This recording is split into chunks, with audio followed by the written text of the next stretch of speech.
All Ball TV. They scared, but I'm not. They don't like comentario. Y suscribe.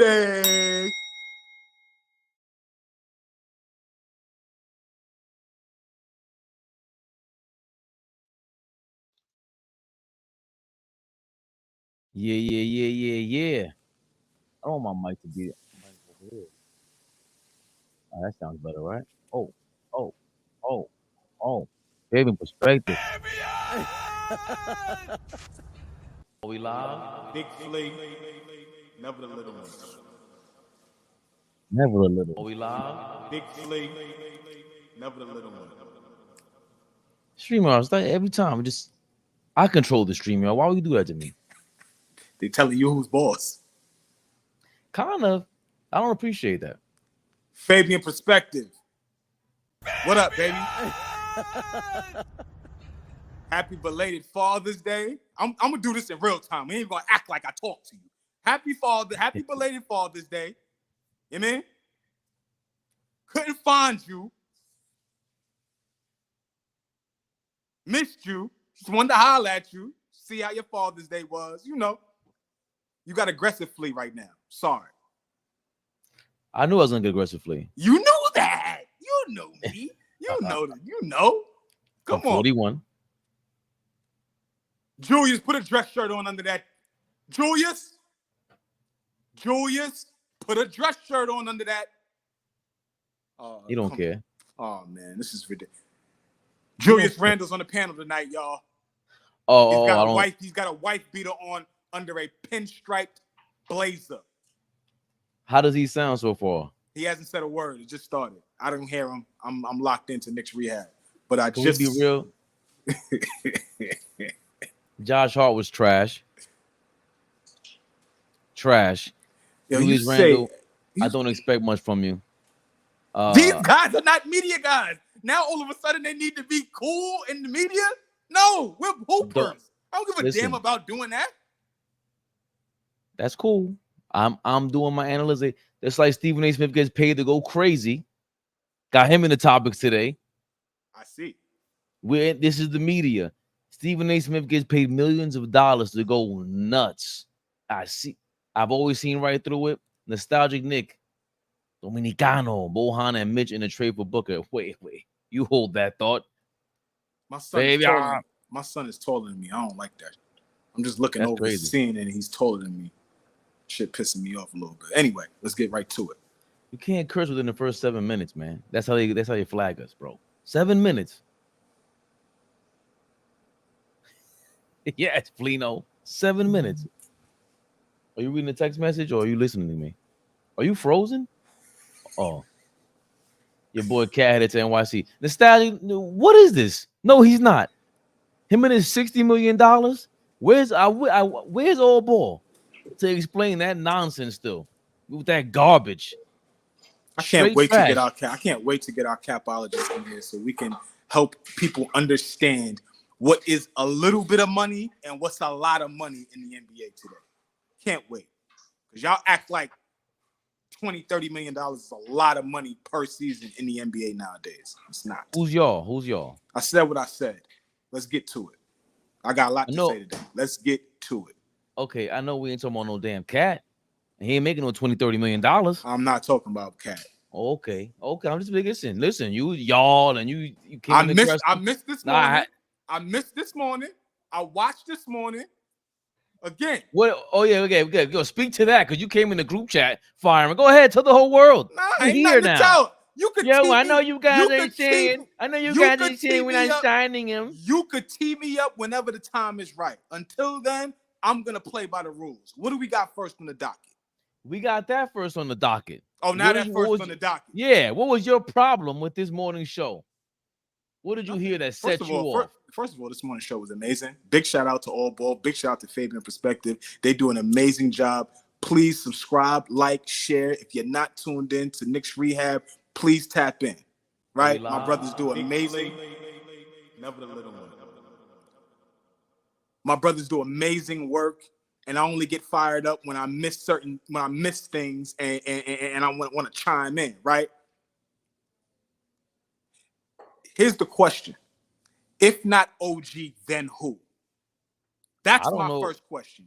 If not OG, then who? The only way, if not OG, you got to go trade after Herb Jones and send 30,000 draft picks, and that's it. But I don't see why at this point you cannot sign him. You just traded RJ Barrett and IQ for him.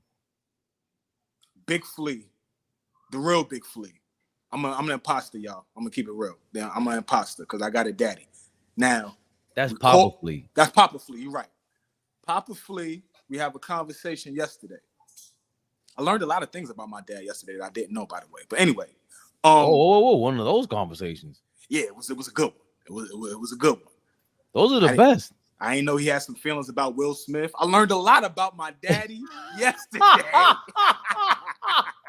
We can get into that when we talk about Stephen A. Smith.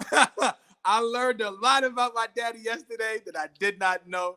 Big shout out to my pops. But listen, even he came out yesterday on Father's Day. I'm calling him to wish him a happy Father's Day. And he said, kid, we could not pay OG Anunoby $35 million. I said, what?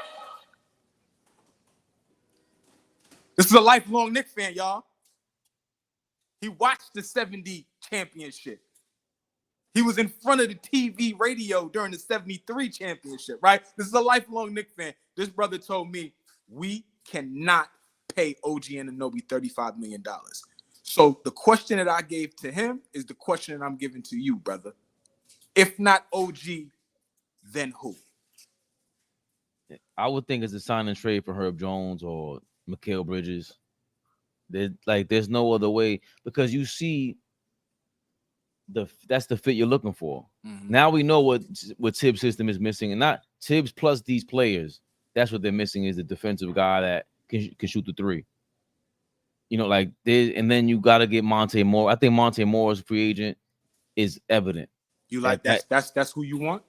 Well, I heard you say his name this morning too. So yeah, you see me sneaking. I always I see everything. I listen to everything. I love my brothers. Like I told you, I listen and I hear everything. Like I said, this morning was a great show, so I was ready. I just think you have to. It's the blueprint is there, and it's not like this is hey, what did Tibbs do 15 years ago to make things work? It's still the same thing that works today. He got OG Anunoby there. If you don't want to, if you're that hesitant on him being injured, I don't think he's asking for 35. I think he's asking for 35 plus the contract stuff. It's just there's no way your son is his agent and you don't know what's going on right now. Yeah, there's no way that we're in the dark about anything. We know what his number is. If we're far from it, then that's a different case. If we were far from it, I think we would know that. Like, I think we would know that. The rest of the Knicks fan base would know that, hey, we are far apart from what OG wants and what we want to offer him, right? We know how important he is when he's on the floor. We know how important he is when he's healthy. But like to OG's all balls point, he's got to be healthy, right? He's got to be there to justify what we paying him. I just think he has to be healthy. That was my question to him this morning. Do you believe Tom Thibodeau can adjust with his play style and the minutes and everything? Because despite what y'all think is now a fact, he could have played Achua and had a different rotation. You had Brunson in there at times with up 30 in the fourth quarter. That has to change if you know OG has shown a history of not being healthy. He's going to have, let's say, 65 games, 60 games that you have him there. You have to pick and choose when he's taking a day off. Can Tibbs do that? I think after what we've seen now, after what we've seen over half a season with OG, half a season with OG, we saw him have a freak elbow injury, which I still don't know how he got that done. Hold on. We still have no clarity. That's how no clarity on that, bro. We have no clarity on how he gets tennis elbow has to have a surgical procedure done too. That's the other piece. He had to have surgery. And nobody said, oh, he hurt it in practice, a freak accident in the game. He was touching his man too much. Like, nobody said nothing. You're 41. We're past. You're No, 41. I'm 41. You guys are the ones that go, oh my God. We're past the 7-minute mark, though. We're past the 7-minute mark. This is great timing by you. Excellent. But what I'm saying is we have no clue how we have this amazing month of January, and then all of a sudden this dude is down for a month. And then comes back and then tears his ham. Well, maybe not tore his hamstring, but strained his hamstring. So, like, I know we could say, is Tibbs ready to be able to coach somebody like that? I understand your question. Can Tibbs put together a team where if he needs to sit OG 1 or 2 games, if OG can't play back-to-backs, if we got to start maintaining OG like they maintenance Kawhi Leonard, is Tibbs okay with that? No, not if. I don't think that's an if. Leon Rose has to sit down with Tibbs and he tells him, listen, what players do you want? Because we're not going to do what we did last year. That has to be a conversation from the top down. Now it's no longer just on Tibbs. You got to put the pressure on him. Yo, who do you want? You want Monte Morris? You want whatever other guy, Tyus Jones, or which ones? We'll get Monte. We get the other guy. Now we have 2 or 3 point guards behind you. Now you can really load manage these players. We don't want to see what happened in the playoffs, bro. There's no way you're going into the Indiana series with 7 guys in there. That was stupid. That was dumb, bro. It just was. So throughout the season, it's the same approach. How are you gonna load manage them? Period. And it's not whether or not he's gonna be like Kawhi. He is Kawhi. That's what it is. That's fair. That's fair, bro. That's fair. I ain't mad at you with that one. That's fair. You got no way you're paying him that much. We have this much attention on him. We traded RJ and IQ for him. Bro, we're in champ. This is it. This is crunch time. Forget about whether we're champ. No, forget about what everybody's saying. I see somebody in the comments going nuts. You guys are blind. You think this is a championship team? Yeah, whatever, bro. You don't count. Sorry, guys. You guys who think that don't matter anymore. You're still. I don't even know where you guys are. If people watched this Knicks team fully healthy and constructed and didn't think that we're a championship contender to be able to come out the Eastern Conference, you're not really being honest. But okay, so even not being honest. If you don't like the Knicks, that's fine. But you got to be honest. Even if you didn't, we just saw the playoffs. You just saw the Celtics. Would we be surprised if the Celtics lose 3 straight? I won't. I would not be surprised if the Celtics found a way to lose this series. I would not be surprised with that. What have I said about them all season long? What have I said about them all year long? I was chomping at the bit for the Knicks to get their hands on the Celtics. Chomping at the bit. Because they play with their food. The Celtics play with their food. They don't finish their breakfast, man. They don't finish their breakfast. We wouldn't be surprised about that. And we wouldn't be surprised if they win a championship tonight, right? So the point is, Sherwin, calm down. The point is that the Knicks could have beaten the Celtics healthy. The Knicks could have beaten anybody healthy is the point. So even if you don't think that, even if you think that just the Eastern Conference finalist team healthy, whatever it is, the Knicks have to do something this summer to make sure that they maintain this level or improve. That's where we are, because this is where you win a championship at, period. So that includes, hey, OG, how do you feel? Talk to his doctor. Hey, Tibbs, this is on you too. Everybody's in championship mode. This is not a year ago. We're out of that mode. A year ago, we were dreaming. This year, it's no longer a dream. It's a goal. It's a goal. So you have to do what's best to get to the next goal, to get to the next station of that goal. That's it. So OG Tibbs has to be a conversation with Tibbs and Leon Rose. Sherwin, respectfully, I and you show us a lot of love. So we know you rock with us, man. Boston has the best roster, yes. And right now, they are playing the best basketball. But Boston is absolutely a beatable team. Boston absolutely has showed us throughout the season that they play with their food. 64-win team. I'm not refuting that whatsoever. But I've seen way too many instances where they play down to their level of competition. They allow teams to stick around. They allow teams to even be in games. Indiana should not. Somebody will look at that Indiana series and see a sweep and think that the series was a landslide, and it wasn't. There was the first 3 games, Indiana was leading going into the fourth quarter, maybe even 5 minutes left in the fourth quarter. Right? Indiana shouldn't even stood a chance in that series. And again, they allowed them to stick around. Right? I fully agree. Boston has the best roster. Up until this point now in the finals, I have a newfound respect for Joe Mazzulla. Like, he is a hell of a coach, in my opinion. Right? Like, they have so many great things going for them. They have a genius up there in the front office. Brad Stevens is extremely underrated in terms of his mind with basketball. Whether that's a coach, front office, you see that he could mess around. Brad went from coaching college basketball, high Division I, to coaching the Boston Celtics and now being the head of the front office. Like, he knows, he has a great mind. So all I'm saying is that they have so many things going for them. Yeah, if they win a championship this year, like I said, that's the cherry on top. But what Fabian said ain't far-fetched. They could very well lose 3 in a row. And we'd be looking at this team like, what the hell? Also, we're not saying that they're not worthy of winning. Absolutely not. They are absolutely the best team in basketball. No question.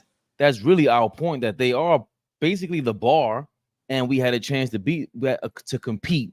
Whatever Sherwin, whoever it is, whatever your opinion is on the Knicks this year, we're still right there. We never seen Randall and OG and Mitchell Robinson in the playoffs. We haven't seen it. The Celtics didn't see that. They didn't want no smoke with that team. They just didn't. We were competing with the Celtics in years prior, and we didn't have this team. We had RJ Barrett and them were killing them until they improved with Porzingis and everything. But we got to get to the goods. Speaking of the playoffs, and the reason why the free agency, the reason why these things matter, is a rule that Brian Windhorst explains here on ESPN. As soon as the finals ends, this is a new rule this year. As soon as the finals is over, teams can negotiate with their own free agent. So if the finals ends tonight, we will start seeing contracts, I believe, as early as tomorrow. Pascal Siakam, but here comes your backs, baby. Tyrese Maxey, bam, tomorrow. None of this we negotiate on July 1st. That's all thing. So Paul George, in theory, as soon as the season ends, can negotiate with the Clippers and sign. Klay Thompson can negotiate with the Warriors and sign. Ain't gonna happen. Oh. And so all this stuff is sort of part of negotiation. I am fascinated that Paul is very clearly going to be headed towards free agency, despite them knowing that the 76ers and others are going to be there with the big offer. Donovan Mitchell can sign an extension with the Cavs, in theory. Tonight. In theory. Wow. I'm not saying that would happen. No, I understand that. So he explains that. And of course, oh no, we're not doing that again. You guys keep trying to do me dirty, stream YouTube. I can fix that though. That's my fault. Couple thoughts on that, or you have something else? Go ahead. You have something else, bro? I didn't want to. No, go ahead. I'm gonna queue up. I'm gonna cut the flow. Go right ahead. I'm gonna queue up the other clip. Just my thoughts on that quickly. They had to make that an official rule now. The NBA ain't slick. NBA's not slick. That's been happening for years. People wonder why July 1st hits and they're like, damn, all these guys are signing. Damn. Like, when the first day of free agency hits, people's phones go, Bleacher Report alerts go off the chain. You be sitting here in front of your TV watching NBA TV, and signings just come in by the minute, right? But that's because of what Brian Windhorst just explained. People start talking day after the finals is over. And now we have 2 to 3 weeks to negotiate. The draft happens, right? All of this stuff happens. and then the day of free agency happens, and then all of these signings happen. Nah, these cats has been talking for a while. Now I think that this helps lower the chances of tampering, right? Because now you could talk. As soon as the finals is over, Paul George, what we doing? Brandon Ingram, what we doing? You know what I'm saying? Like now, so that alleviates the tampering thing, right? Because I know that's exactly what happened. Playoffs was over last year. Finals was over last year. Leon Rose called Daddy Brunson, Rick, let me holler at him. Let me holler at him, right? So I just think that's smart on the NBA for now making this an official rule that you can do that. I didn't even think about that. That was a great point. That you're basically telling the NBA guys, hey, you have the week off. This used to be a week and a half that the NBA guys had to go, investigate and have to deal with the Mavericks filing a tampering charge or whatever it is. Now it's a week and a half. Very good point. And I'll close that out by saying also it extends the marketing. It extends the promotion because they know any little report after the finals is over, the second the finals is over, it means that much more because it can be considered, that much more valid because 100%. they could get signed right now. So when you're reading the even if it's clickbait or whatever, it's like, oh, is this real? And that heartbeat that you get, we all feel the same way. Is this real? Yep. When it feels a lot more real, come on, man. We know how that feels when it feels more real. I just told let me not even say it. Never mind. I told my son something. Let me not say it. Why not? If there's no, we have adults in the room. Man, listen, it feels better without the trunks, baby. When you got the trunks on, it's different. It's just different. How about with socks on? Is it? Hold on. I need the socks for traction. What am I missing, Sherwin? Please. I'm always missing your point. That's what they tell me. I'm missing the point. Big Sherwin. I love Sherwin and I love my nigga. My nigga. Because they always go, you don't even know you missing the point, Fabian. Like, all right. That Sherwin and my nigga, they let you know, Fabian, you're bugging, and this is why. You can only sign your own free agents, not the other team's free agents. That is true. That is true. Part of what is Sherwin referring to what we were talking about with Wendy? Yeah. Yeah, that's part of that new so Philly can't go sign Paul George after the finals. Okay. Yeah, they can't do that. But they could lock in the deal. They can lock in a deal, and then once free agency hits the official day, then, it may seem like, oh, it's a surprise, but both parties know what's going on. It doesn't take away my point from the fact that it feels more real if you see an alert saying, hey, Paul George and Philadelphia 76ers negotiations heating up. It's the same thing, Sherwin. Same thing. Flea. Sherwin is a legend in these Knicks streets. That is tampering. Whatever. I disagree. That was your point. That's not tampering anymore. It can't be tampering. How are they going to how are they going to police that? All right, NBA, go police that. No. There is no policing that. Police that. Right. There's no more rules now. Now, if you're a cop and you're policing tampering, there's no tampering after the finals is over. The second you saying the Celtics win today, Sherwin, and was it funny and honesty? That was hilarious. They say, yo, they're gonna negotiate with Oubre tonight. They're gonna sign him. That's hilarious. That's funny. Meaning the Celtics are gonna win, right? Which can happen. They can negotiate with Oubre. Philadelphia can negotiate with Oubre after the game tonight. That's all. Correct. What you call it? Boston, if they win now, they could go give Tatum that $315. Once this finals is over, they could imagine. They walk in with a contract with the trophy in the contract, like, yo, need a cheerleader in there, happy. Butt ass. Hey, Anger. Hey. She is in the kitchen. That leads me to. Please, I'll pull up the rule and post it. And Appreciate you. Appreciate you, sir. That's why we need the argumentative people. They think I'm scared of these argumentative people. No, Yeah, I'm argumentative. That's great. We need that. I'm argumentative. I'm gonna pull it up and I'm gonna pull up the rule and I'm gonna post it. My brother, we appreciate that, dog. We need the unafraid. And shout out to what's his name? The Dorkinator or Dorkosaurus. He was challenging me with a video. Don't say that. That's his name. Dorkosaurus. That's his name. Don't say that again. You know that man? I don't know him. I just don't want to say his name again. Dorkosaurus is a fellow commenter, follower, and he said, "I'm a fan." I'm clowning his name. We love you, Dorkosaurus. We love everybody, man. I'm clowning you. That's all. You got to get rid of those gaps in the video, and I did it like YouTube allows you to do it immediately. So I like the feedback. Like, yo, we didn't want to see gaps in what that. videos? Gaps in what videos? What are you talking like about? If there's something going on right now, we're live and we're looking something up.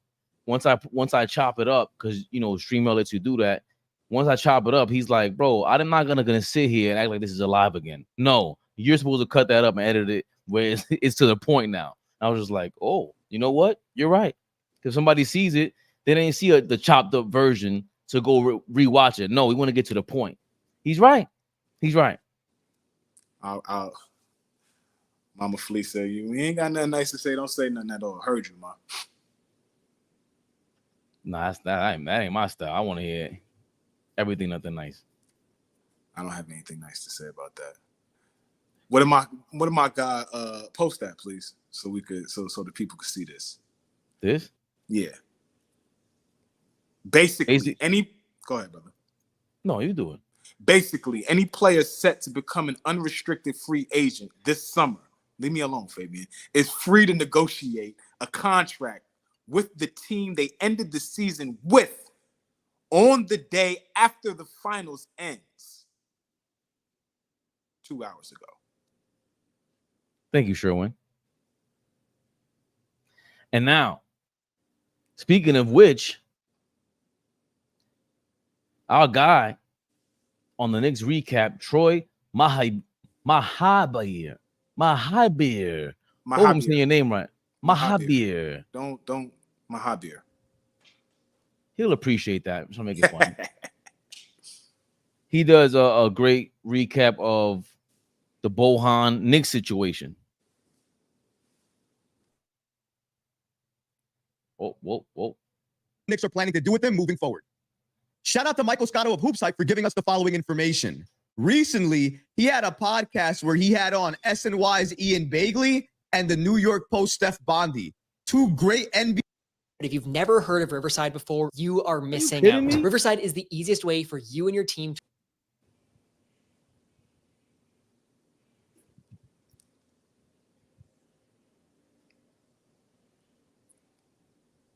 Nah, you ain't doing that to me. That was dead wrong of you,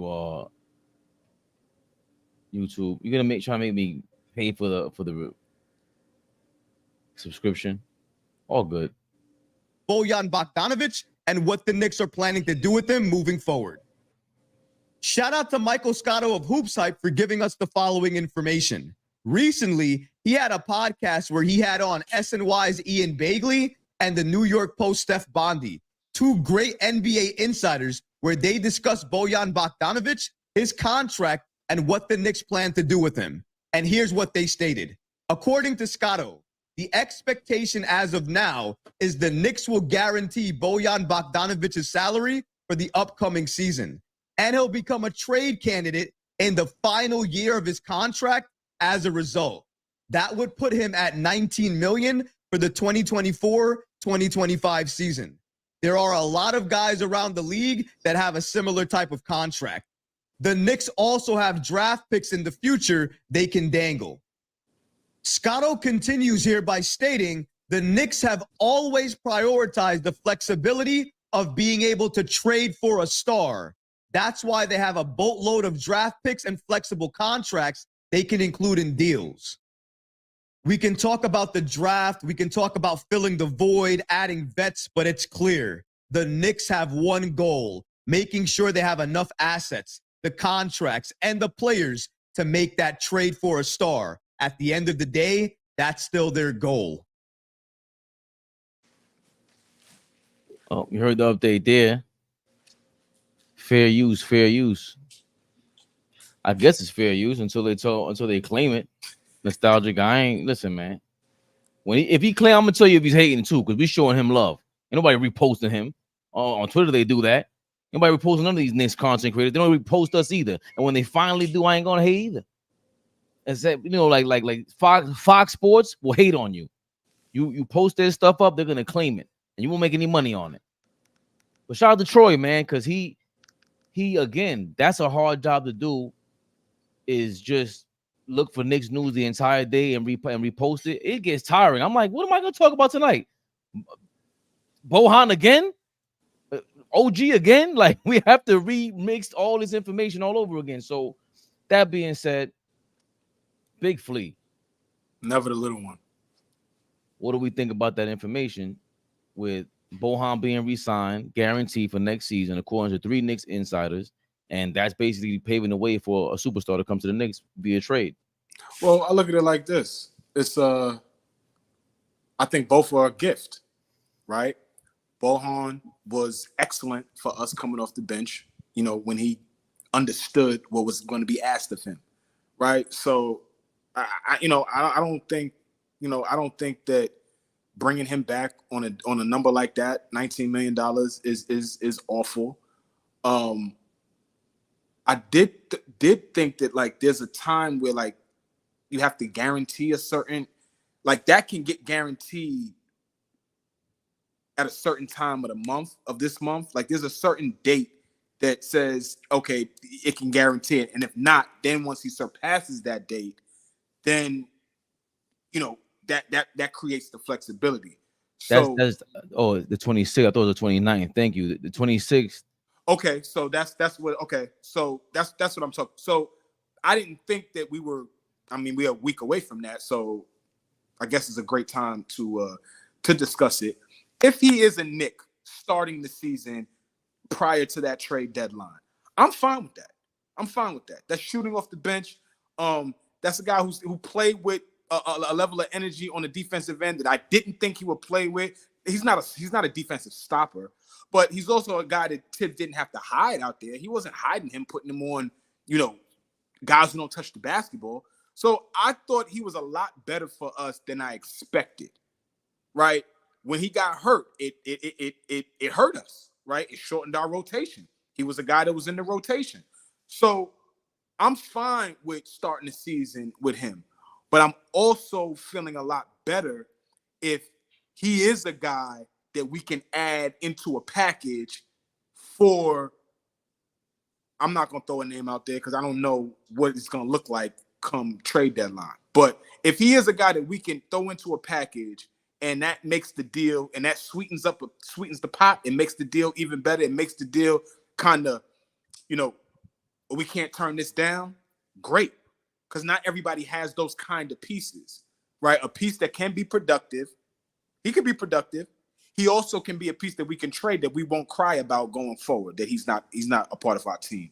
So I like having that on our roster, right? And he's a guy that's going to play no matter what. This guy, Bojan, is a winner.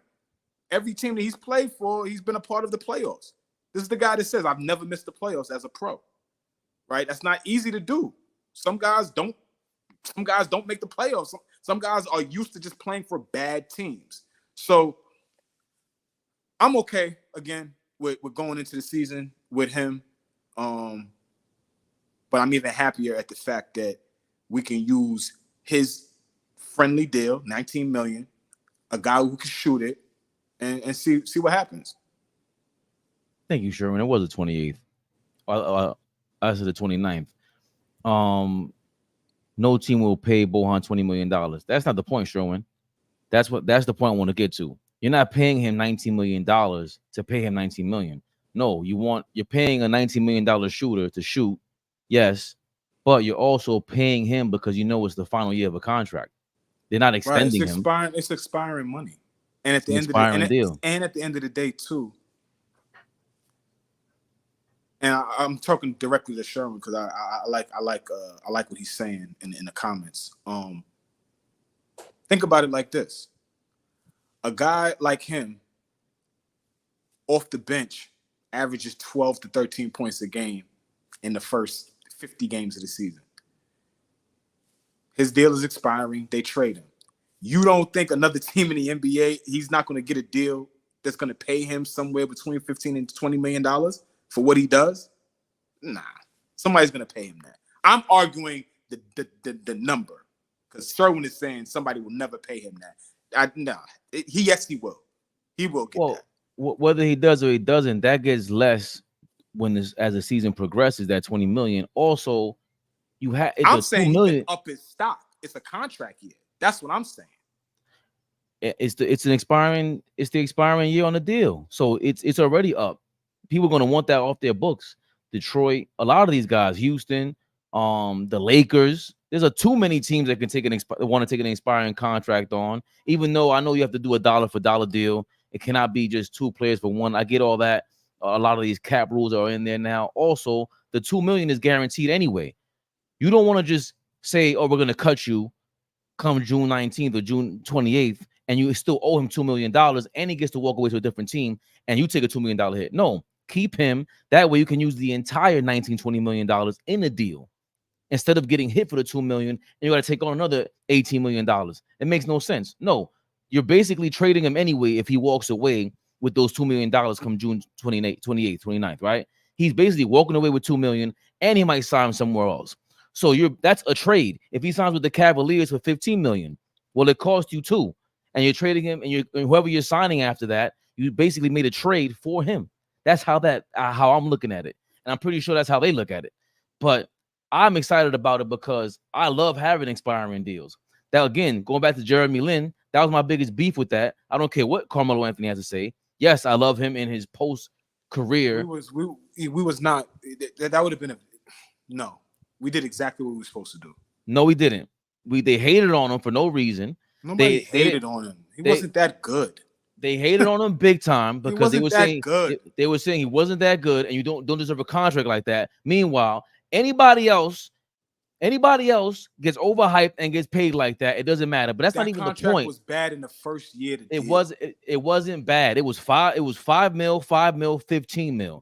That means the third year is $15 million on the expiring side. That means you have $15 million coming off the books. That means that you could trade that. How many teams? Wait. You can't say that. And then what? He went to like 3 teams after that. That's what I'm saying.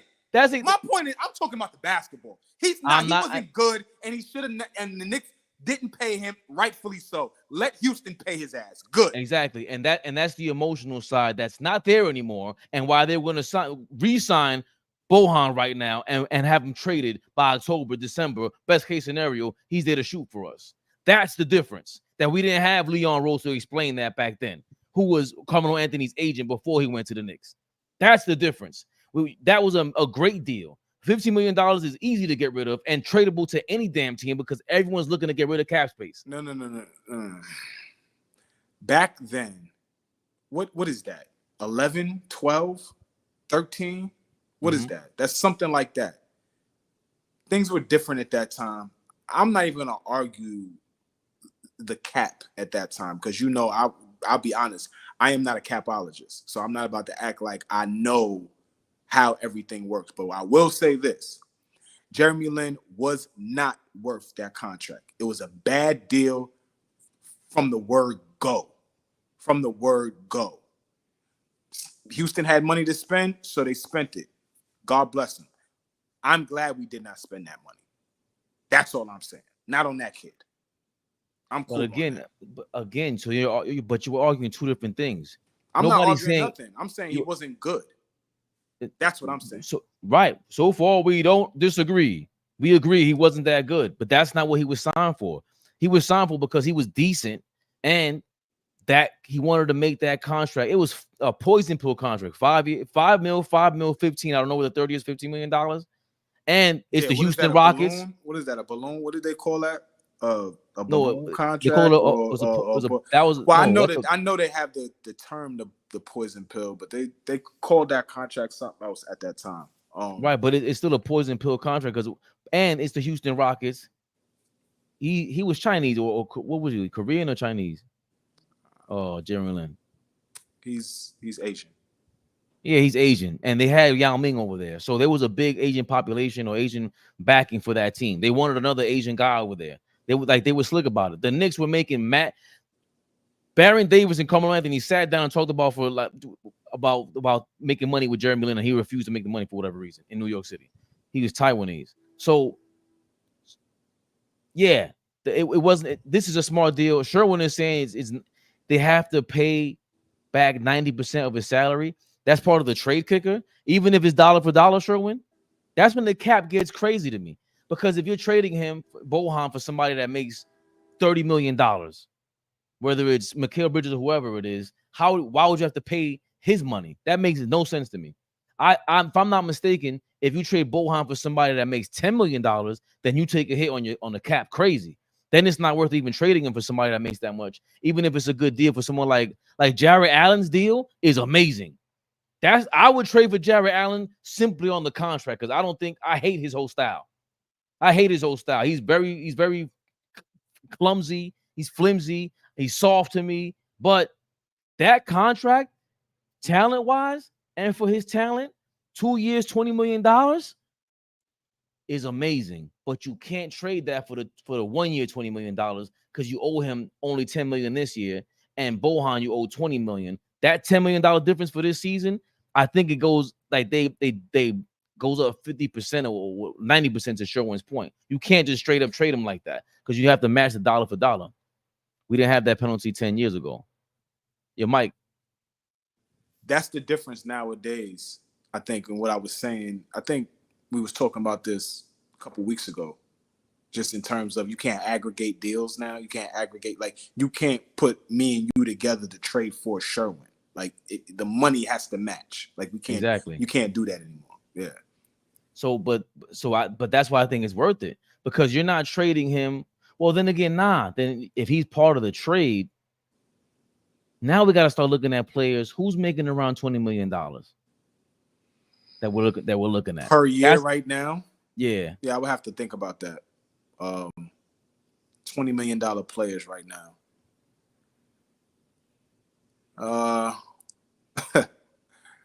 But now we're seeing that. Hold on, it's gonna have to be Tim Hardaway Jr. is making something like $18 to $19 million a year. So let's say if you trade Bojan, you must take back. That's my point. But let's say you trade Bojan. Let's say Brandon Ingram's available. It has to be Brandon Ingram and somebody else that equals whatever the amount is with Bojan and whoever else.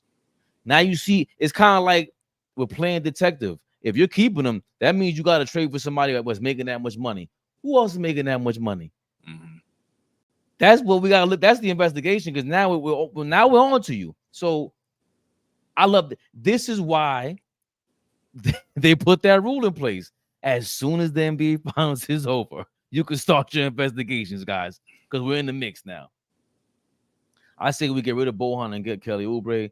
I don't like that guy, but I love his defense. I got like him. I would probably get for cheaper than Bojan. I don't think it'll cost us more than $10-15 million a year. But again, Jorge, shout out to you, by the way. If you get rid of Bojan, he's guaranteed $2 million no matter what. So if you say, we want to resign you, he gets $2 million. Now you sign Oubre for $10 to $15 million. Let's say it's $15 million at most. You basically spend $17 million on Oubre just to cut Bojan. I don't think Oubre is worth an extra $2 million. I don't think his defense was that elite. I think it was way overrated. I thought Batum played way better defense than Kelly Oubre. He's okay. And like Fleece said the other day, how many accidents you going to get into, bro? New York City's full of cars. What are you talking about? Nah, At 2 in the morning? Kelly figured out, I'm going to show Kelly some love because you just kicked Kelly all the way in the back, like at the top of his back. He almost fell and hit his head. But, shocker. Boom, boom. No, that was crazy. Man. Kelly figured out how to play basketball, man. Kelly came out. Kelly, this wild shit. Bill Self said Kelly Oubre had the lowest IQ in basketball that he's ever seen as a player. Bill Self is not the UCLA guy. No, Bill Self is Kansas. Kansas. But that was his coach for a year. He said Kelly had the lowest basketball IQ of any player that he's ever coached. So the leaps and bounds that Kelly Oubre has made as a basketball player is insane. It's insane. So big shout out to Kelly. Okay. You see, because Jorge know what I'm talking about. Jorge know exactly what I'm talking about. Oh, that's what. Hey, yo, that's gonna follow him for the rest of his career. I hope that's what. Maybe that's what he's talking. I don't know if he knows what I'm referring to, but during the draft, when Washington, the Wizards was drafting him, that was a big thing, because Self had came out and said like he's one of the best athletes I've ever seen in my life, but he's one of the dumbest players I've ever had in this program. I'm paraphrasing, but I forgot to play this when we were talking about Tibbs. Tibbs playing his players for too many minutes. This is Taj Gibson speaking on, hey, they knew when they were gonna call cut. He saw a player got hurt, and he said, I know this fool ain't gonna call me. That was crazy. When I got that phone call, first off, I seen the player get hurt, and I'm like, I know this fool ain't gonna call me. I go to sleep. I wake up, it's 3 a.m. They like, yo, you want shade? Tips. But it's like yo, you in shape? Like, yeah, I'm in shape. Can you be ready tomorrow? Like, it's moving quick. Like, oh, I'm like, all right, grace period, cool. But we gonna work you in. You good? Pause. You gonna come in? Just take your time, and we gonna just work you in and get you in the swing of things with the team. I'm like, all right, no problem. Next thing you know, I'm on the court. That's Tibbs, bro. I'm on the court. He don't care. He like, stay out there. I'm just like, yo, but you got 3 young, fresh body guys ready to go. Keep your ass out there, Taj. Don't fuck up your One thing about Tibbs, I'm gonna tell you one thing about Tibbs. He loved Taj. He like me a lot. I'm about to say, he look. He like me. Tibbs, go ahead, get on that nigga. I got a lot to say. But Pooh and Taj, they can't, bro. For the rest of their life, Tibbs. Taj straight. Oh, for sure. For sure. Okay. Like, Taj want to go work for New York. If he want to hoop again, like, whatever, he good. Him and D-Rose. Stay quiet, Taj. Stay quiet. That's how you do it in Brooklyn. Sneaky SBN, baby. I think what gets lost with that, right? And, people could get into the whole Tibbs runs his guys into the ground stuff. Whatever. Y'all can have at it with that. That's a dead horse for me.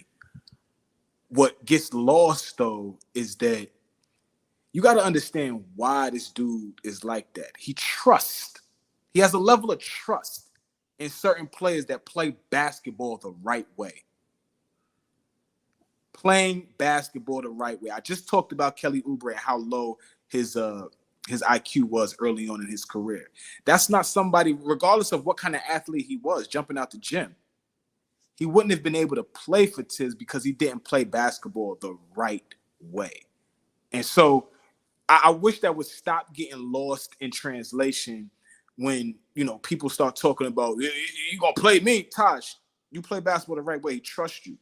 Jeff Teague, you spoke up. But guess what? You played the right way.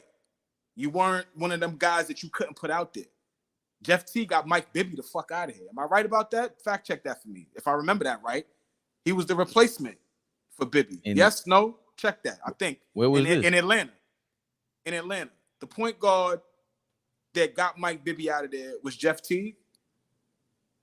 Am I right or wrong? Somebody fact check that for me. I feel like I remember it like that. But all I'm saying is that all the guys that he trusts, a Luol Deng, a Joakim Noah, a Derrick Rose, a Jimmy Butler, the list goes on.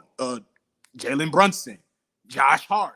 And I'm talking about guys that play basketball the right way. So as much as we want to get on him about, you overplaying your guys, you bring your guys to the ground, Ray. He trusts his guys and he plays his guys because, they play the right way. And he gives us the best chance to win. I mean, we unlocked Deuce McBride, and now Deuce went and got $13 million, right? changed his family's life. I sat down and listened to Deuce talk about that deal, and I was so happy to hear how he put himself in position, to change his life for forever. But that doesn't happen without Tibbs.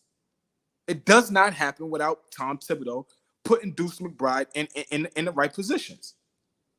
So I ain't going advocate for Tibbs anymore. I've been doing that for the last 4 years. I don't need to do it anymore. He's a hell of a coach, and we got one of the best in the game on our sidelines. And just fact checked. Jeff Teague did replace Mike Bibby in Atlanta, and Big Flea, never the little one. Are we live? Big Flea, never the little one. And Raymond Felton is attempting to replace Legend of Winning as the Black Peter Griffin, as he talks about. Yo, he looks crazy. Yo, Ray looked like he's in Miami selling drugs now. Look at his belly. Look at his glasses. The beard is right. Ray down there selling weight. Nah, Ray. He looks We nuts. love you, Ray. But And he's still doing his push-ups though. He's still doing his push-ups. He got the forearms, man. He got the boulder shoulders. He got the boulder shoulders and the good forearms, right? But look at that's not even a dad body. That's a bad body. Like, that's just crazy. Big shout out to my dog Ray, man. He looks Ray like he looks like the BBL expired. Now he's going back reverse, like another BBL. So Raymond Felton talks about how the damn, did you just accuse him of having a BBL? The Knicks could have won a championship. Don't lose to Indiana if they're healthy. They don't lose to Indiana. And I'm telling you, that Boston series, it may go 7. Man, they may beat them, period. Like, yeah, it may not even go 7. I'm just saying, though, Anunoby healthy. You got to think about it. Anunoby was out. They had Bogdanovich Bogdanovich was out. He was out. Randall out. Mitchell Robinson out. That's what I'm saying. What are we talking about? You talking about 4 dudes that can really start. He looks crazy. He looks crazy. All ball. Yeah. OG. I'm coming on the screen. Hold on. OG. Let me get my life together. My brothers. What up, baby? What's good, man? What's the word? Yeah, your man look crazy. Who, Ray? No, nigga, y'all just had on that screen. Yeah, that was Raymond Felton. Right. Even though he even recognized him. He didn't recognize him. That's Raymond Felton. He said, who? Wow. What's good, my brothers? What up? Oh man, quiet, man. Hold on. I had to fix things up. What's good? Yeah. Get right to it. I'm still liking that cut. I don't care what you said. It's a good cut, OG. Listen, it's a good cut, baby. For 30, it's a great cut because the stories I heard, I ain't complaining. Yo, do we need to bring that here for like 5 minutes? Yo, Fabian, how much you pay for your haircut? Like 35, 40 is crazy out here, man. Yo, Fabian, Flea said in Houston, you got to put down a deposit to get a cut. 25, and then they either come to you or you go to them, however that works. The cut is $125, $150. What? Bro, the barbers are raping niggas. I thought they lied. I thought they was lying. Going crazy out here. Deposit sometimes might even not even go towards the final bill. Might just be for the pocket, just to hold the spot. They're wilding across the country. Barbers are going crazy across the country. Rockstar Mel, big shout out to him. He was on the live. He out there in LA. He said out there they might be in a Visionary World said it too, $500 to $1,000 for a haircut, bro. House call. Come to your crib. They want $half a dollar. I'm going off my barber. I'm going off my barber's license next week, man. Yo, I can't even be mad anymore at our barbers. That's crazy. Bro, it's insane. I just told OG, we come from the era where you spend $10 to get a fly cut. $10. Shape Get Shape you was right. $7. $7. You extra 3, Bro. you get a good fade.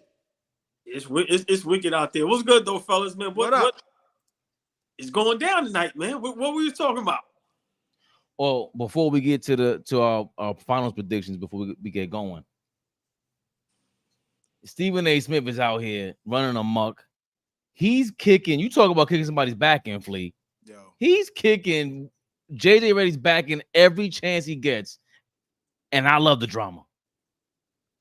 I can tell you is this: numerous coaches, You see that shit? You see that shit? black coaches, I hate that shit. called me expressing how they took issue with that podcast taking place. And I think you know enough to know that that's true. Some of them felt very salty about that. We certainly are not blaming JJ Redick. You got your podcast. Maverick Carter approaches you about doing this. Yo, look how they set it up as if they're on the show with Stephen A. Smith. I jumped at the Wait, opportunity. can I pause you on that? They were salty because he chose to do a podcast with a white guy, or because it hurt Darvin Ham? Because it hurt Darvin Ham. What are they Because it hurt talking Darvin Ham. about? So any of us would do a podcast with LeBron James. Anybody who says otherwise, that they wouldn't do a I saw this podcast live with this LeBron morning, James is fellas. lying through This their is damn teeth. insane. I know I would. I know you would. I know Wendy would. I know anybody would. That would be an honor for us because he's one of the greatest who have ever played and he's a basketball savant. So we're not faulting JJ in any way for doing the podcast or for the content on the podcast with LeBron James. But at some point in time, we do have to do this, Jay. As I said to Wendy last week, we have to remember the things that we've said about LeBron James as it pertains to his brilliance, as it pertains to controlling a narrative, as it pertains to being 2, 3, 5 steps ahead of others in terms of what you're plotting and what you're planning and what have you. And then that'll raise an antenna. We knew before the podcast ever started that Darvin Ham was on a hot seat. We knew this. Now, in fairness to LeBron James, when the news came out, hell, we celebrated it right here on this show. Oh, it's going to be great. It's mind the game. They're talking the game. I mean, they're talking basketball. This is fantastic. I mean, JJ Redick's a brilliant basketball mind. LeBron James, we know what he is. No problem. But as the podcast gained steam and then the spotlight became more magnifying for Darvin Ham, and then you saw an Anthony Davis after game 2 against Denver talk about how lost and, you know, we just weren't on the same page. We just seemed to be out of sync, et cetera, et cetera. We saw all of these things. Then we started having the others, and not necessarily us as a show, Jay, just the industry itself. Yep. Everybody was talking about how LeBron's had all of these coaches. You've never really heard him speak up for a coach, even though Rich Paul and them would say he spoke up for Ty Lue and stuff like that. We thought Ty Lue should have got the job. The Lakers shouldn't have been in a position trying to tell him to pick his staff, trying to underpay him, all of this other kind of stuff. We looked at all of those things, and we said, you take all of those things into account, this does not look good. That you got like, and what I was saying on the air with Wendy last week and Molly was that couldn't have started it during the playoffs. Couldn't have started it after Darvin Ham got the job. Did you have to start it in the middle of the damn season when he's on the hot seat? Because why? That's what some of the coaches were saying. No, I understand what you're saying there, but this is where I have to push back. Sure. If LeBron didn't want Darvin Ham as his head coach, don't you think there's other ways he could go about it rather than orchestrating a whole podcast with JJ Redick? I mean, that feels Let me say this. I am not in very any way calculated. I am not in any way accusing LeBron You're James. just saying the look of it overall. Exactly. You're saying the optics after the fact. Right. I'm not saying he orchestrated something to push Darvin Ham out the door to get JJ Redick the job. That's not what I'm saying. I'm not going there. What I'm saying is you are a person known for being mindful and cognizant of the optics. How could you possibly think that was going to look good? There's a bunch of other tweets where he contradicts himself. He said, "Oh, I'm not saying LeBron did that." And then when he first came out, when the news first came out about the podcast, he said exactly that. You're trying to get Darvin Ham fired, and you're interviewing JJ Redick on the spot for a head coaching job. LeBron has always been clumsy. So even if he was doing this and he's getting JJ a job, whatever the case may be, I just don't like Stephen A. Smith acting like he's not being clumsy right now. Like that's bro, JJ Redick works with you. He's calling the finals for the same channel you do, and all you ever talk about is being a teammate. You don't think he's doing JJ Redick dirty as much as whatever we feel about JJ Redick? This is disgusting. I hate it. But I'll let OG cook. Go and cook. I hate it. Please, I'm gonna be honest, right? At this point, like Stephen A. Smith, what are you doing on TV now, bro? Like, I'm being honest, like that whole speech, like you belong in the Oscars, bro, as probably one of the worst actors of all time. Like, real talk, when is they gonna talk basketball? Now, let me just say this for one. Everyone doesn't want to do a podcast with LeBron James. I know I wouldn't. So, I probably second that. And it's no knock to LeBron, but it's just like, what are y'all? And then this is what gets me mad, Fleet. Why do we think LeBron James and JJ Redick is so smart? What have they done to make me think that they are basketball savants? To mind the game? And this is no knock to them. I'm just saying, when people say that, how do we prove that? Like, so, you know, it's like Stephen A. Smith at this point is a joke, man. He's kind of always been a joke, but, you know, now it's just out of control. That network is going down in flames, man. I'm being honest. No show on there is good. Like, it's I don't know what's going on, but that whole speech was just like, and then Molly comes out of nowhere and tries to make it racial. Like, what? Are people mad because JJ Redick is white? Huh? What are you talking about? No, people are mad because that shit is trash. And y'all sitting up there like y'all better than everybody. You know, like the movies where you sit up like, you know, you got the, what they call like you just perked up looking at everybody like we minions. Like, get out of here, man. Like, Darvin Ham, I said this from the gate. He shouldn't have got fired, but from the beginning, he should have got the job. I don't understand how some coaches are getting these type of jobs. Darvin Ham deserved maybe a Washington Wizards job where you try to grow with the young core, a Detroit job. Like, so for me, Stephen A. Smith, man, he's just throwing everybody under the bus. From Jaylen Brown, who had to call him out, bro, where's your sources? That now you just stabbing JJ Redick in the back. You are now saying that him and LeBron is co-conspirators in getting Darvin Ham fired so you can get Yo, Fleet, this shit is like, it's like Columbo. Big shout out. I used to watch that with grandma every day. Come on now. Fleet, you get what I'm saying? It's like, yo, bro, are you an inspector or are you a basketball sports analyst? Hey, Fleet, I'll let you go. I'm with you. He's starting to disgust me, man. He just really is, man. I don't know what angle he's coming from no more. I really don't know what's going on with him. And I'm gonna be honest, he's starting to just look like a bad person.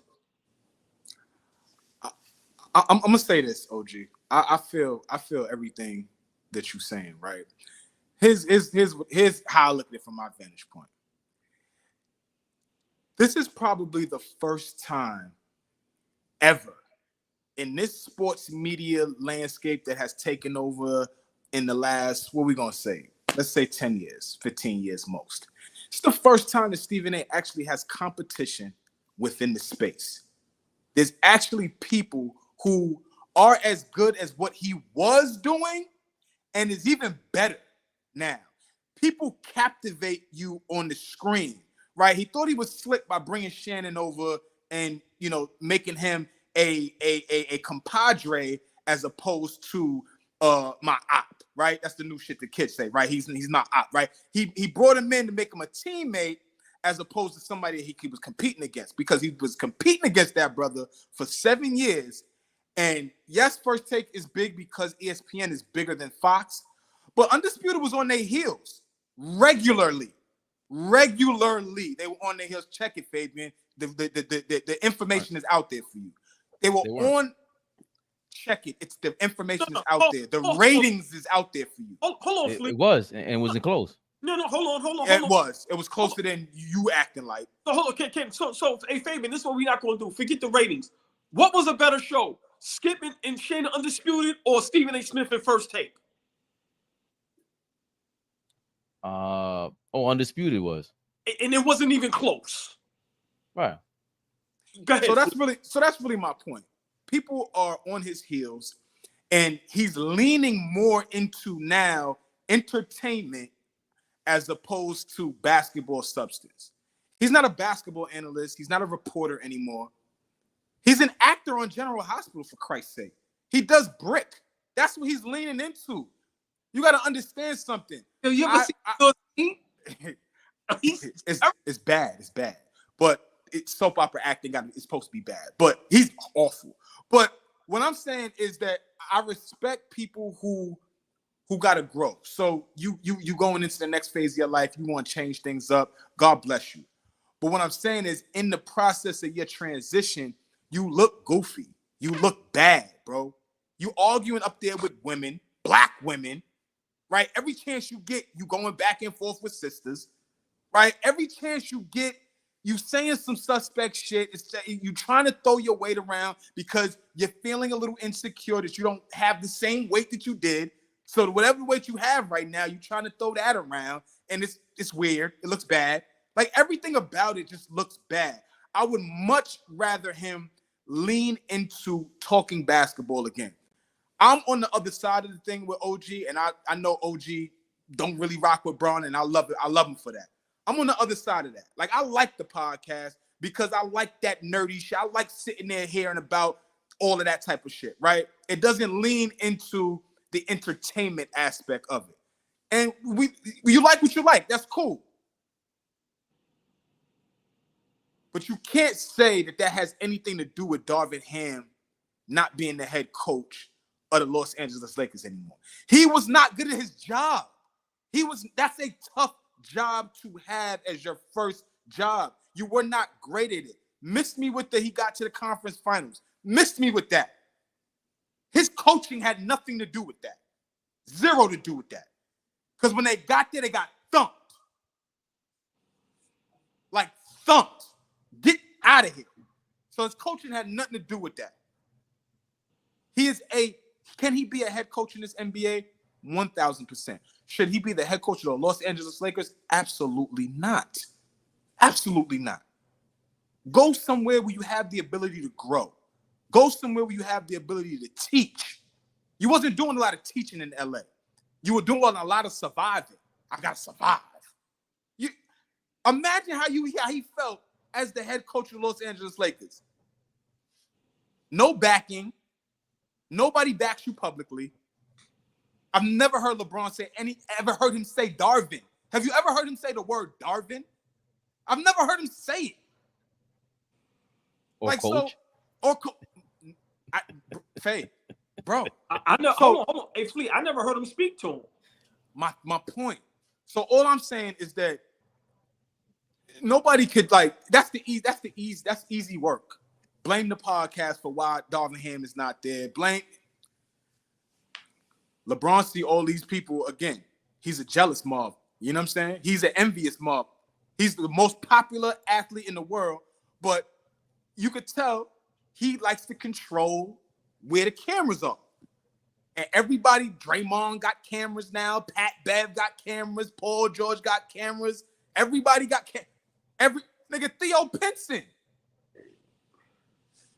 He burped at his name, Theo Pinson. You know what I'm saying? So all I'm saying is that at some point, LeBron was going to get a podcast and start trying to get in that lane and try to dominate that lane. Like, this shit don't have nothing to do with Darvin Ham, to me.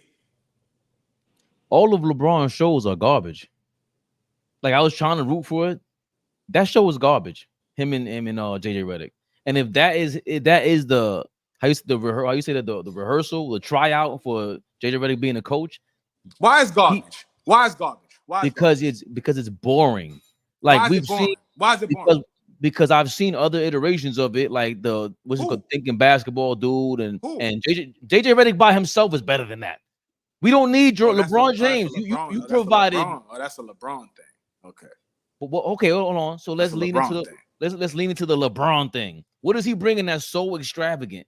That's like, yo, man, he doesn't get challenged whatsoever. He says lies, complete lies about his team, and JJ Redick goes, yeah, you needed teammates in Miami. Yeah, what are you talking about? So hold on a second. This is why I want him on the Lakers. Because if you're not going to challenge LeBron, oh, I love this. I want to see this show go all the way, burn all the way down. I love it.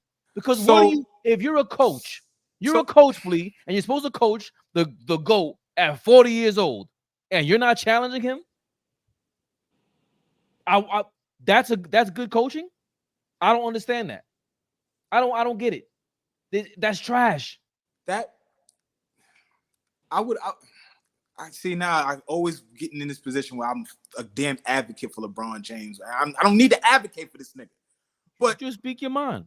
But that show is not for niggas' entertainment, and that's where people get it lost. Y'all want to be entertained by every fucking podcast out here. Them niggas ain't up there to entertain, and that's where OG gets his point. Which I feel him. I'm not mad at what he's saying. Which I feel him. They up there perched on their throne like they know everything about the game of basketball. No, it's just that they're not there to entertain you niggas. They're there. It's more of a teaching thing. It's more of a mind the game, learn. No, it's not. That's a lie. That's a lie. Fabian, They're there to change your mind about what LeBron was. Half the shit they talk about, you're learning in real time. I'm not talking about. You can't be mad at something that you're learning in real time. I'm not talking about no X's and O's. I'm talking about this straight up That's lying about LeBron. Okay, That's what I'm talking about. But we can you learn. You lean into the entertainment. I'm leaning into the nerdy shit. No. Once again, you're assuming I am. I ain't talking about the entertainment side. I'm talking about. Go ahead, brother. Yeah, I'm talking about JJ Redick not challenging him whatsoever about facts. The same facts that you're speaking to. LeBron James had no facts about him, about what he did with his teammates. They just put a clip up the other day. Kobe Bryant took the blame for when they lost the championship. LeBron James, we needed other guys to win the championship. JJ Redick had nothing to say about that. I don't want to watch that show after that. I just want to watch you coach the Lakers and burn them to the ground. I would love to see that. You know why? Because just like Draymond Green, Stephen A. Smith are the same people. They kick everybody's back in. They're all the same. All of them are disgusting. Yeah, you worried about the entertainment aspect of it. I'm gonna say it again. You can shake your head all you want. You worried about the entertainment aspect of it. When you can learn some shit if you just shut the hell up and just learn some shit. You can learn some shit. What is there to learn about? Actually learn some shit. But niggas think they too good to listen to LeBron and JJ. So now we got to talk. No, a lot of you niggas in the comments can learn some shit. But now get the fuck out of here. That's a great punchline and all, but we're talking about the facts. We're talking about that. This is what what Stephen A. Smith is accusing of LeBron James of doing is exactly what Stephen A. Smith is doing to JJ Redick. It's exactly what Draymond Green does to his teammate when he punches him in the face. All that is nasty. It's unnecessary. So that's what I'm learning. I'm learning how you guys are nasty. I don't want to watch that. You're lying to me. What am I gonna learn? Oh my God, the alley-oop from I don't need to learn it from you, LeBron. There's plenty of other videos out there I can learn it from. You don't do it right. You don't do it the right way. You're not great at that. You're not a great teacher, to be honest with you. Look, if the credit you're trying to give LeBron is amazing to me. That's amazing to me. He's not the best at doing this. He's nowhere near it. For what you're trying to give me right now? Nah, LeBron ain't that great at showing me the game. A lot of you niggas let's knock it off. A lot of you niggas are emotional. A lot of you niggas are emotional. A lot of you niggas ain't never picked. Now I'm gonna get on my basketball back. Fuck it now. A lot of you niggas ain't never picked up a motherfucking basketball a day in your life. Never laid up left or right. Never tweened. Never sat on the bench and drank water to get yourself right. And now you niggas are gonna come up here and tell people who are talking the game, talking to you about what it looks like, a back screen, a pick and roll, dive into the rim, a hot side of the court, shit that is learning, not the weird shit that you niggas want to talk about all day and the goofy shit. No, I'm not rolling with that. I'm not rolling with that. Sorry, I'm not on that side with y'all. I'm not rolling with someone who's attempting to do exactly what you just said and failing at it. That's my point. That's not JJ Redick does that on his own. Teach you something. You either gotta want to learn or you don't. Nah, Mom's is gonna teach you. Mom's is gonna teach you something. He ain't my mom or my pop. LeBron James ain't nobody to me, bro. That's the problem. You understand Just because he's LeBron James does not mean he's gonna be great at this. That's the point. He's not great at everything. It happens. All his shows suck. All of them. This ain't the only one. I can understand if this is the first time. Hey, let's give him a try. Let me hold on. Let me break up the fight, right? All love here, y'all, just so y'all know we do this. For me, Fleet, it ain't even about it being entertaining or not. Like, even when you watch him try to act, I forgot the movie he was in. I'm just being honest, bro. He's just bad at it. And I just think the podcast, I just think the podcast for me, even though it can be informal, it's just not good. I don't think it's good content. And I just don't like the way him and JJ Redick comes off.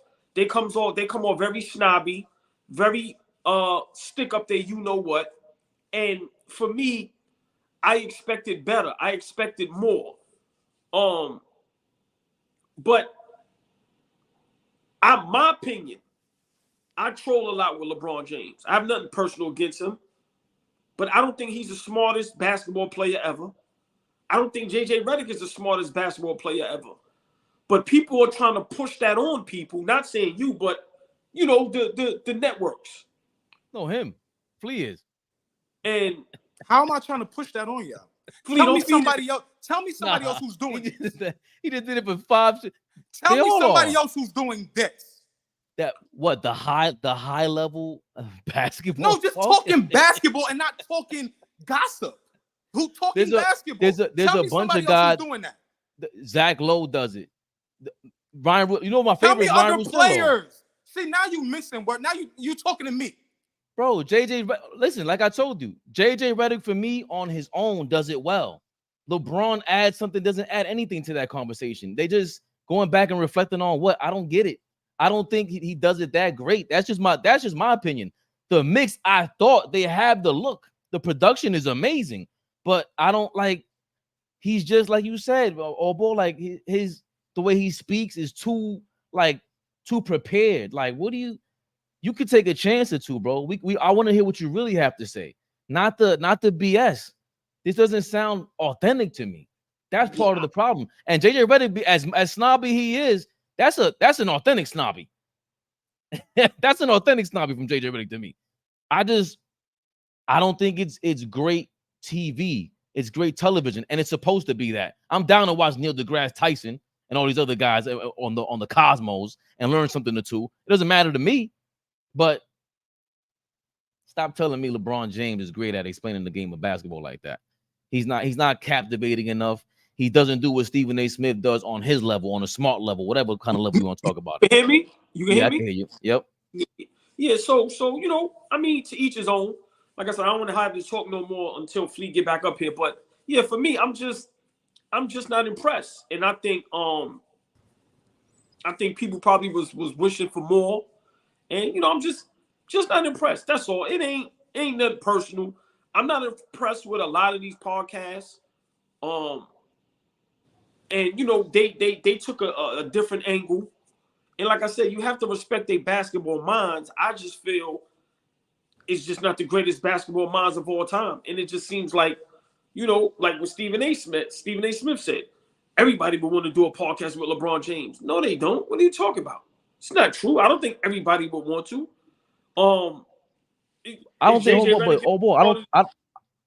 I don't think it's the mind though. I just think that there's a way to speak when you speak and people want to hear you. That's a different kind of talent. You don't have it like that. JJ by himself got it like that. He's proven he got 1 million on his own. He's not a super duper star to get 1 million subscribers like that. He earned all that.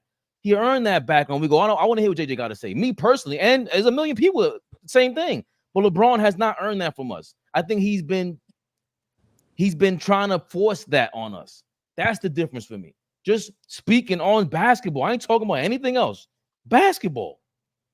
Who you want to hear talk about the game of basketball? Basketball play. Who you want to hear? I thought I wanted to hear Draymond, but he divvies off. That's the problem. When Draymond sticks to basketball, it's amazing. But when he doesn't, it's like, what? Why is it amazing? What you learning? The same thing I'm learning with JJ Redick. When you like the cadence of his voice? Nah. I'm trying to understand. I'm trying to understand why he comes off, because he comes off again. It's not easy being in front of a microphone, in front of a camera, and keeping our attention. That's not an easy thing to do. Anybody just can't do that. As much as everybody wants to claim they can, because you picked up a basketball and hit a layup or two. No, that's not how it works. Draymond Green is authentically crazy, and he's willing to say the things that other people aren't. He's willing to do and say the things that people are not willing to say and do. Period. Regardless of how we feel about him. That's why I thought his post career would have been so great, and why he was compared to Barkley. Look at Barkley. Barkley isn't always right about what he's talking about. He's damn near wrong half the time, and we still want to watch him. That's not an easy thing to do. Because you're being disingenuous, and you're doing that shit on purpose. You're doing that shit on purpose because you know exactly what I'm saying, but you running from it to make your point. My point is this, and I'm done talking about this shit because you pissing me off, Fabian. Good.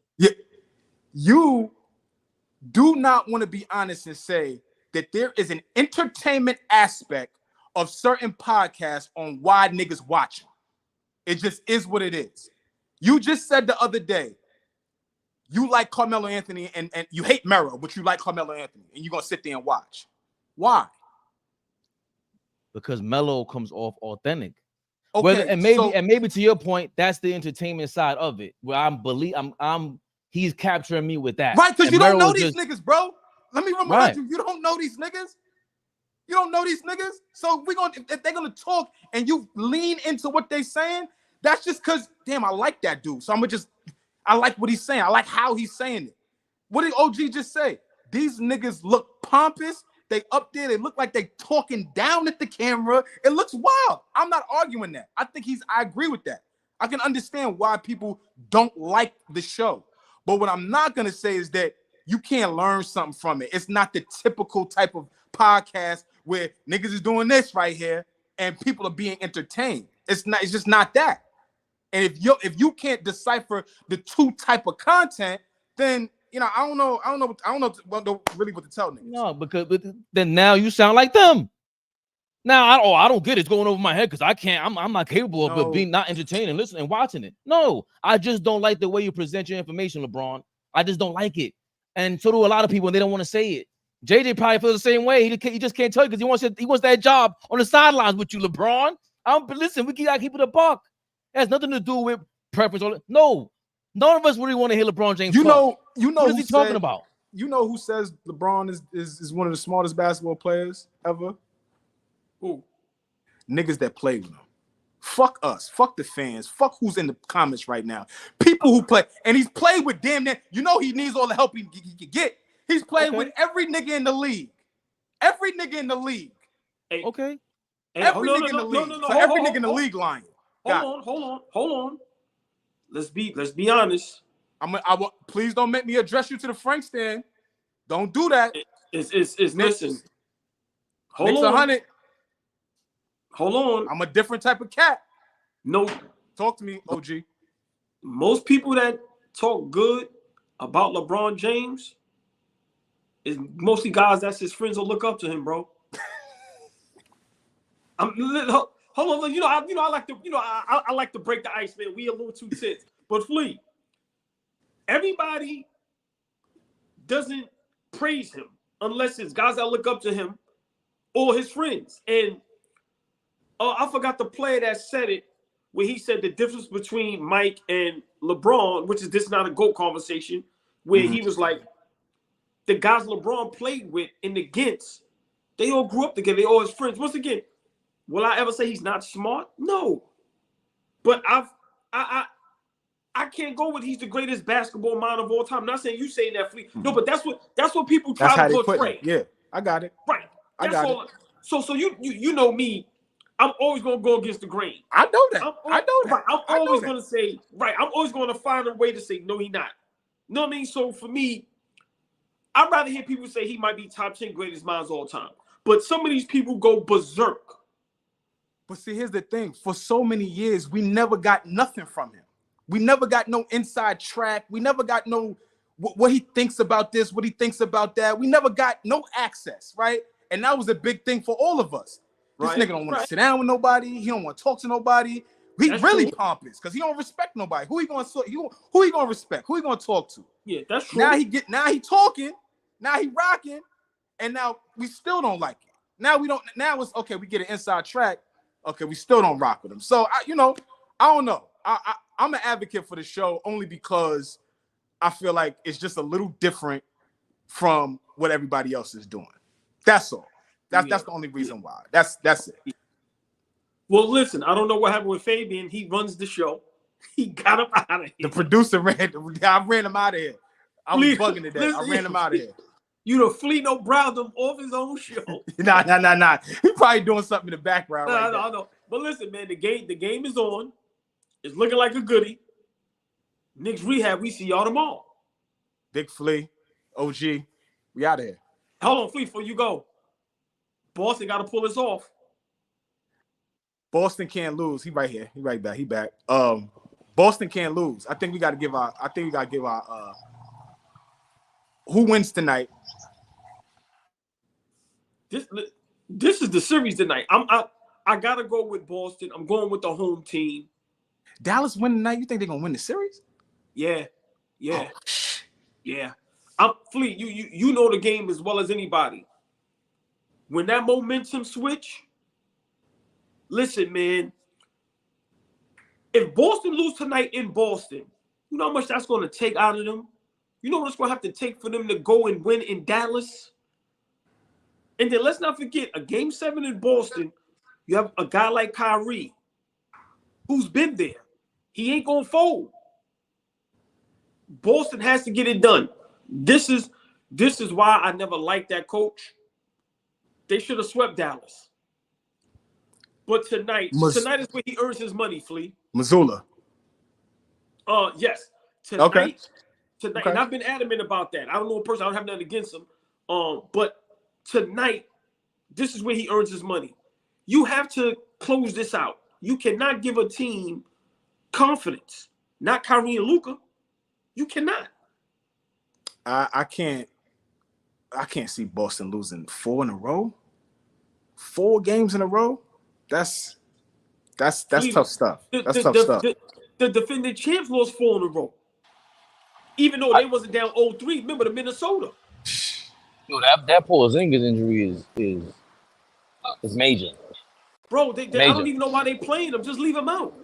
No, well, you have to, because they're cheating off of him. Like if you watch all the, I didn't watch no LeBron highlights on this, but I certainly watched, like Zach Lowe, and they showed me what the real deal was, Flea. But they were cheating. They were cheating off. They gotta throw his shot in. Because JJ Redick, they broke it down. Even the thinking basketball guy, they like Porzingis being out there. You have to go guard him.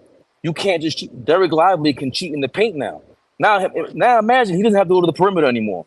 Porzingis goes on the perimeter, and you at least have to guard that. What they better do is, if Porzingis is going to be in the game, make him put the ball on the floor. Like we didn't do it to Embiid. Make Porzingis put that ball on the floor, and it's a wrap for Boston. They can lose 4 straight, Flea. Hey, Flea, this is where you put the ball in Tatum's hand and tell him, take us home. That's what you wanted. That's what Fabian wants to see from him. Like, that's what Fabian wants to see from Tatum. If Tatum can come out game 5 and great go point. for 30. Great What'd you point. say, Faye? No, great point. Great point. Right, and go for 40 right now. Cannot be guarded. They throw the kitchen sink at him. They can't stop him, right? And they take this thing home. Yeah. Bro, this is where, look, the legend, Kenny texted me the other day. Remember the game. Hold on. Wait. Yo, hold on. He went, look at this Stephen A. Smith. You talking about Stephen? Nah, get up. I just got a text from Michael Jordan. He said, Mike texted me, and we're gonna put that up on the screen. You know how he says that? Put me on the screen. Listen, man. I got a text from Michael Jordan. Wait. Yeah, get him, please. No, get him, please. Because he likes to see me. He likes to start fights between me and you on the low. No. We got him. Right? You got him. Does, right? No, get him. Get him. He thought he was slick right now. Name dropping. This dude just said, yeah, because my man. No. He said my man. That's what he said. Not the legend.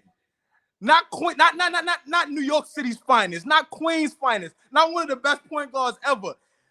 OG said my man. He said my man text me. Michael Jackson just texted me from heaven. Y'all terrible. They said my man text me. The legend. The legend. Right? Uh-huh. He shot me a text after game 4. Mm-hmm. It was like, we gonna close it out. And I said, listen, big bro, OG, Mm-hmm. I said, this is exactly what I sent in the text. I said, we need Tatum to step up and be who y'all think he is. We need him to close out with a 40-point game. Flea, this is why I am not in love, pause, with Jason Tatum. Okay. Games like this is where you separate yourself. Mm-hmm. When we talk about some of the great players in the league today, the only reason why we bring up Tatum is because the team success. They're the number 1 seed. They got the 60-win game. But when we start talking that Luka, LeBron, KD, Joker, and Embiid talk, his name don't get mentioned like that, SGA. He needs to step it up, man. You know what's wild too, OG? Is the fact that he don't get mentioned with those names you just named. And Tatum been doing a lot of winning.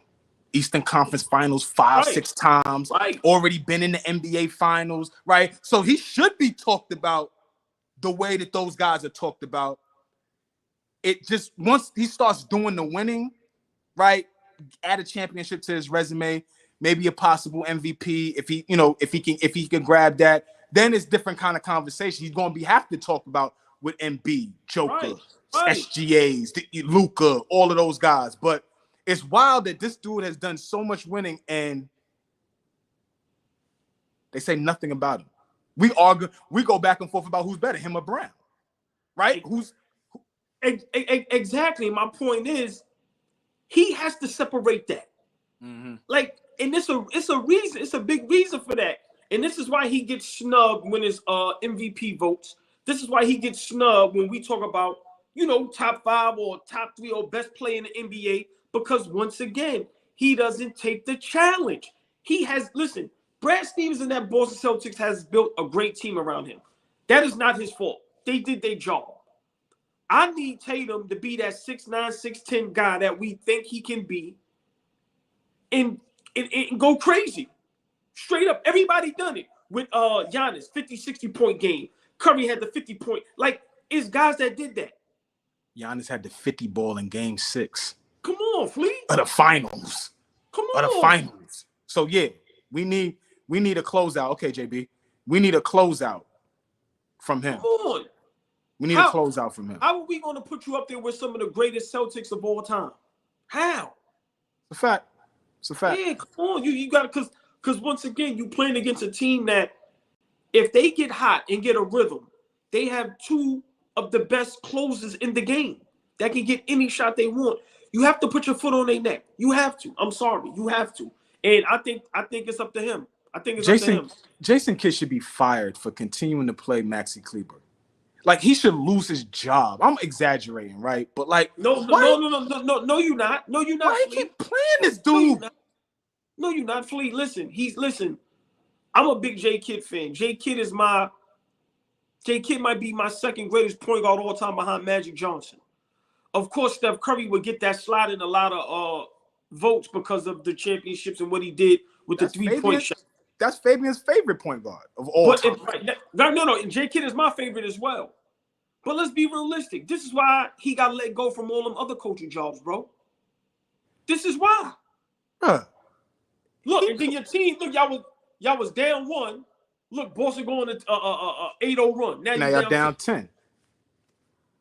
So he keeps shooting. This dude's gonna keep shooting. He's gonna leave him in the game and keep shooting. Yo, he's unplayable at this point. Why is he in the game in the first quarter? Bro, why you chucking them shots though? Wow. And why is Kyrie not finishing this quarter? This is where you gotta lay it all on the line. I'm being real. This is where Luka and Kyrie is playing the whole game, bro. The season is over. Y'all lose this game. My nigga, listen, hey Flea. This is where they are playing the whole game. I'm sorry. I don't like listen. This is when a couple days before the game, get all the rest y'all need. We ain't practicing. Bruh, I need y'all the whole game. Straight up. But Flea, this is my point before me and you get out of here. This be the difference between these guys and guys like Kobe Bean and Mike and them, bro. Bro, listen what I'm trying to tell you. Mike and Kobe down 3-1 in the finals. I'm not coming out the game. And I'm emptying the clip. We win. And they telling you in the huddle, we winning this. Yep. Guys like Barkley.